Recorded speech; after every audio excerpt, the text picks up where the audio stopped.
Rio de জেনেইরোতে এমন একটা ঘটনা ঘটেছে যেটা পুরো ফুটবল বিশ্ব একসাথে দেখেছে। ব্রাজিলিয়ান কোচ কার্লো আনচেলত্তি একে একে নাম পড়ছিলেন, বাইরে ওয়েট করছিলেন হাজার হাজার সমর্থক। তাদের মুখে একটাই নাম ছিল, নেইমার নেইমার। তারপর যখন নামটা ঘোষণা করা হলো, পুরো জায়গাটা ফেটে পড়লো।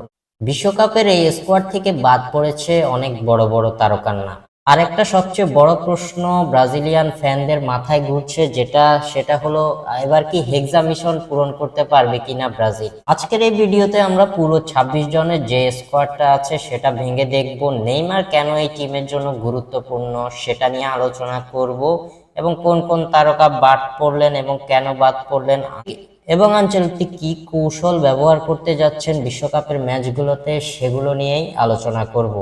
সবার আগে একটু পেছনে যাওয়া দরকার, কারণ ফুটবল বিশ্বের অন্যতম সেরা দল ব্রাজিল ফুটবল বিশ্বকাপ জিতেছে 5বার, যা সবার থেকে বেশি। 1958, 1962, 1970, 1994 আর 2002।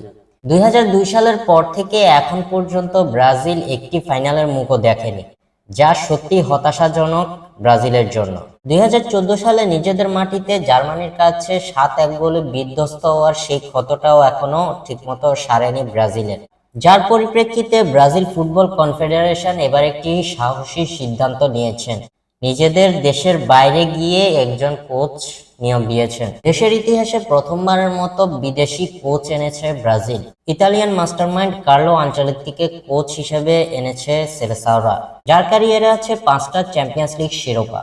Real Madrid, AC Milan, Bayern Munich সব জায়গায় ট্রফি জিতেছেন এই মাস্টারমাইন্ড কোচ। এবার আসা যাক ব্রাজিলের স্কোয়াডের আলোচনায়। স্কোয়াডের সবচেয়ে বড় খবর হলো বর্তমানে নেইমারের দলে ফেরা। 2023 সালের পর থেকে ব্রাজিলের হয়ে এখন পর্যন্ত একটিমাত্র ম্যাচে মাঠে নামেননি নেইমার জুনিয়র। হাঁটুর অপারেশন, হ্যামস্ট্রিং ইনজুরি সবকিছু মিলিয়ে সময়টা ভালো কাটেনি নেইমার জুনিয়রের। 2023 থেকে 2026 পর্যন্ত কঠিন সময় পার করেছেন ব্রাজিলিয়ান এই তারকা।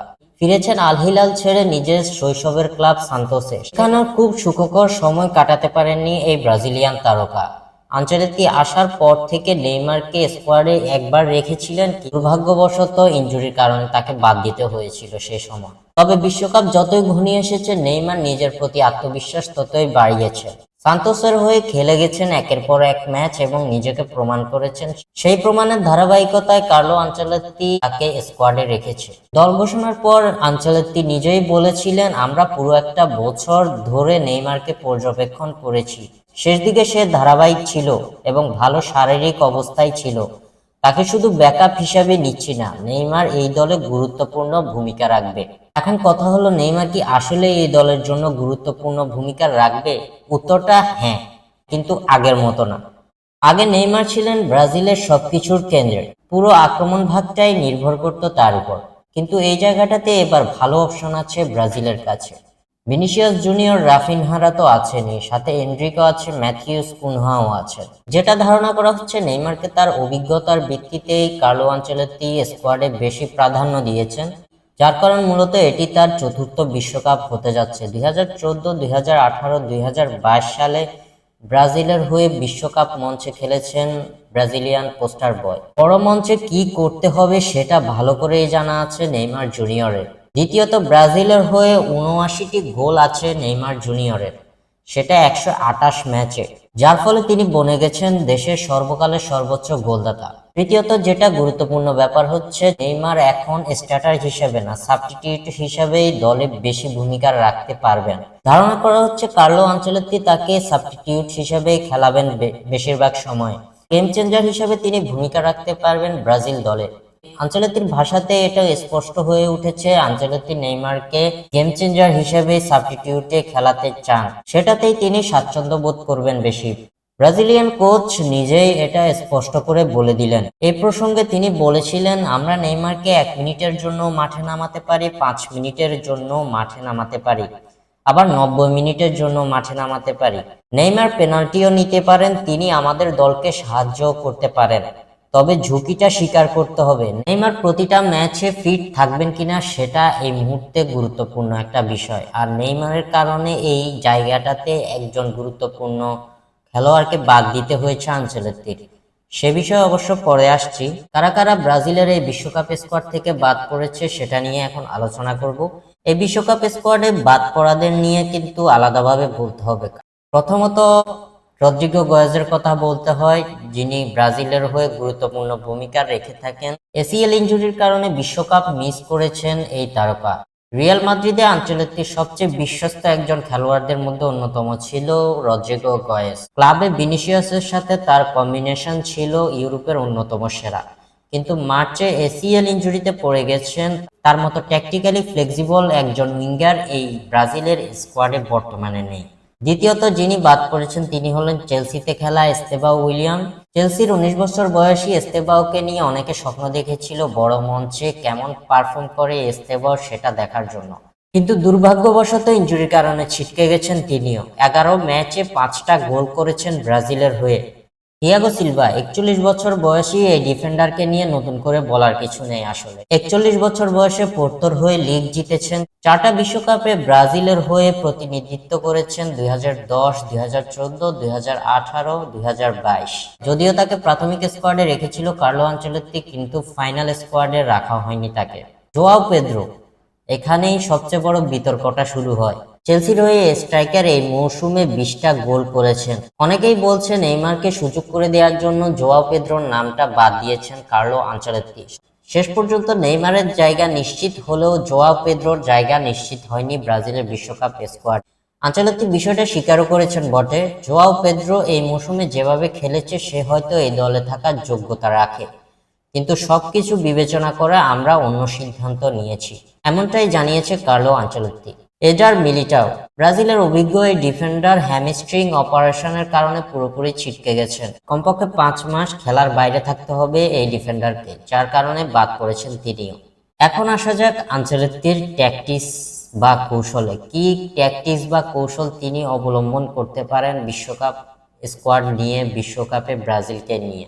আনচেলত্তির ক্যারিয়ার জুড়ে একটা জিনিস লক্ষ্য করা যায়, তিনি কখনো একটা ফরমেশনে আটকে থাকেননি।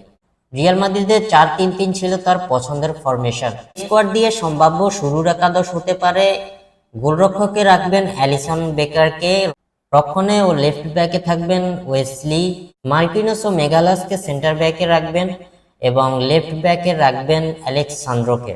গুইমারেস আর ক্যাসেমিরো একটা ডাবল পিভট তৈরি করবেন, আর সামনে লুকাস পাকেতা ছেঁড়া সুতো জোড়া লাগাবেন।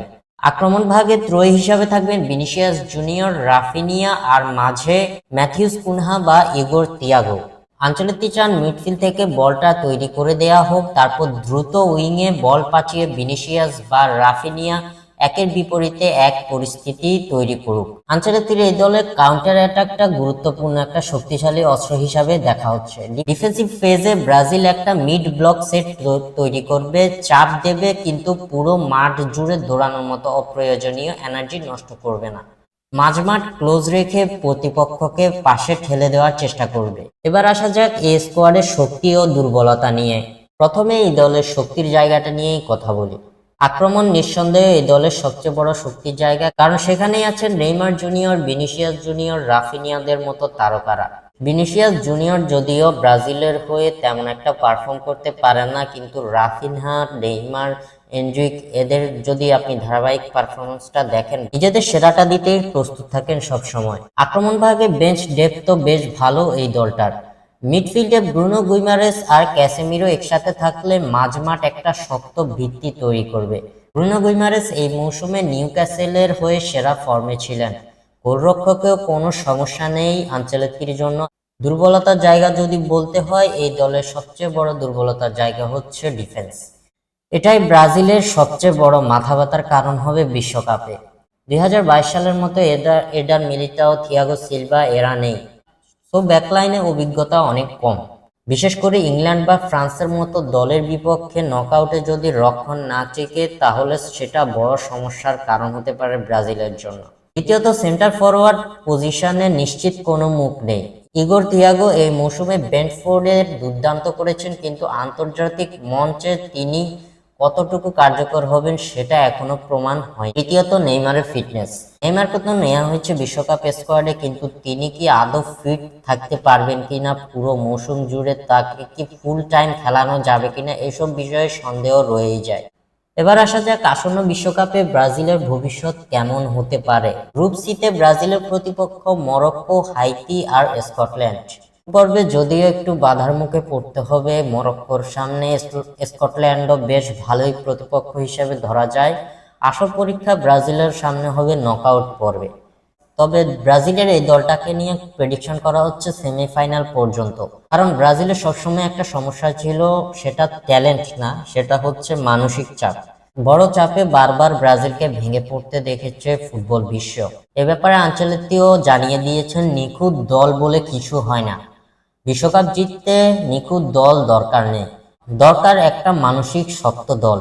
আমি এই দুনিয়ার সবচেয়ে রেজিলিয়েন্ট দল গড়তে চাই।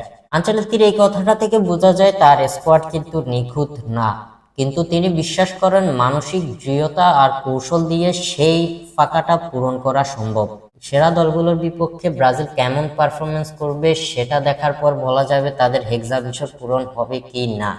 তবে স্বপ্ন দেখতে সমস্যা নেই, স্বপ্ন দেখাই যায় হেক্সা মিশন পূরণের ক্ষেত্রে। আজকের ভিডিওটা শেষ করতে যাচ্ছি, তবে একটা প্রশ্ন রেখে যাচ্ছি, নেইমারকে নেওয়াটা কি সঠিক সিদ্ধান্ত ছিল কিনা কার্লো আনচেলত্তির, নাকি জোয়া পেদ্রোর মতো ফর্মে থাকা খেলোয়াড়কে রাখা উচিত ছিল কার্লো আনচেলত্তির? কমেন্টে জানিয়ে দিন আপনাদের মতামত। এই বিতর্কটা এখন সব জায়গার মতো স্বাক্ষরেও চলতে থাকুক। আর যদি এই ভিডিওটি ভালো লেগে থাকে তবে সাবস্ক্রাইব করুন পরের ভিডিওর জন্য, লাইক শেয়ার করে ফলো করতে ভুলবেন না। পরের ভিডিওতে অন্য একটি দল নিয়ে আলোচনা করব। আমি ছিলাম আপনাদের সাথে স্বাক্ষরে। ধন্যবাদ।